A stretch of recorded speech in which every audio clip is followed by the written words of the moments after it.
Bismillahirrahmanirrahim. Bismillahirrahmanirrahim.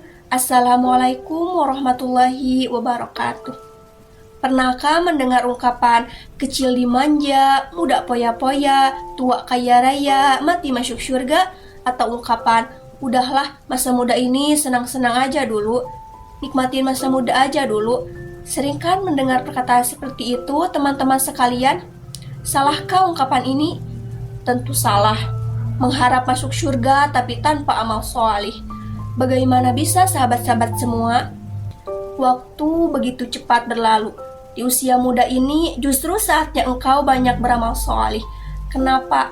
Karena masa muda ini adalah masa di mana engkau sehat, engkau kuat, engkau mampu berpikir, mampu melesitkan potensi kesempatanmu, luas membentang, semangat membara. Justru masa muda ini jangan disia-siakan.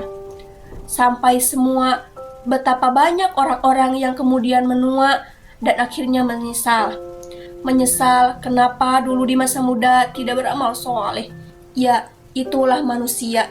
Banyak yang telah terbuai dengan kenikmatan masa muda, kenikmatan sehat sehingga ia lalai.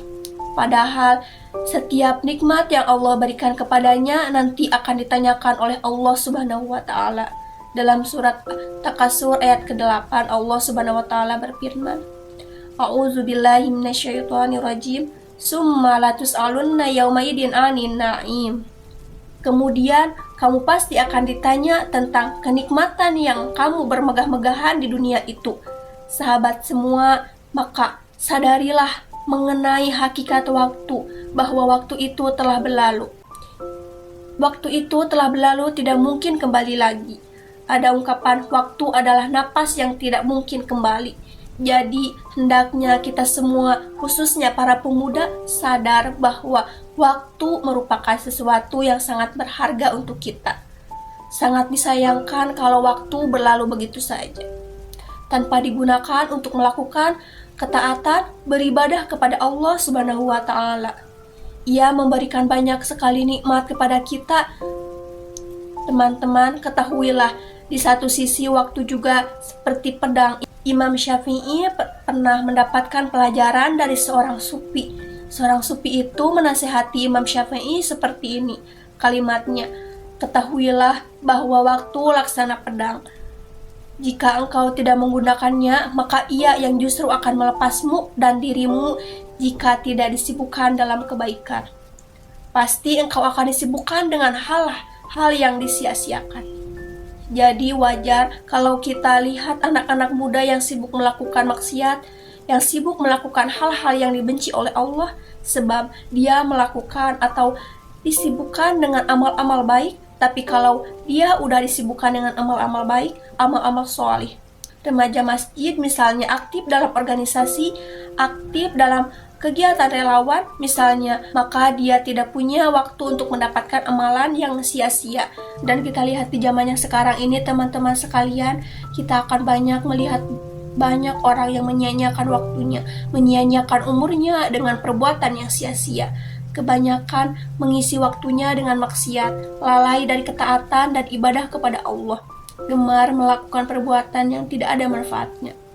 Padahal dia tuh lupa bahwa kehidupan dunia ini adalah sangat singkat. Tapi kebanyakan orang lalai memanfaatkan waktu yang Allah berikan kepadanya. Ungkapan Ibnu Qayyim rahimakumullah, sobat semua, jika waktu hanya dihabiskan untuk hal-hal yang membuat lalai, misalnya sekedar menghamburkan syahwat atau hawa nafsu, berangan-angan dan batil, kemudian banyak tidur, banyak melakukan perbuatan-perbuatan maksiat. Kata Ibnu Qayyim apa? Maka sesungguhnya kematian lebih layak darinya. Nah, Ibnu Qayyim mengatakan demikian teman-teman sekalian. Menyia-nyiakan waktu itu lebih parah dari kematian. Kenapa? Karena menyia-nyiakan waktu berarti memutuskanmu dari mengingat Allah dan negeri akhirat. Sedangkan kematian hanya memutuskanmu dari dunia dan penghuninya.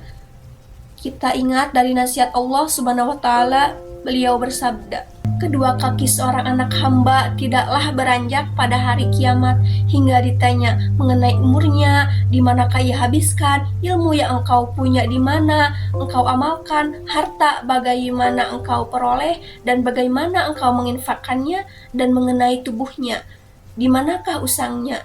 Jadi manfaatkanlah masa muda untuk berkebaikan. Ingat bahwa kita diciptakan oleh Allah memiliki tujuan.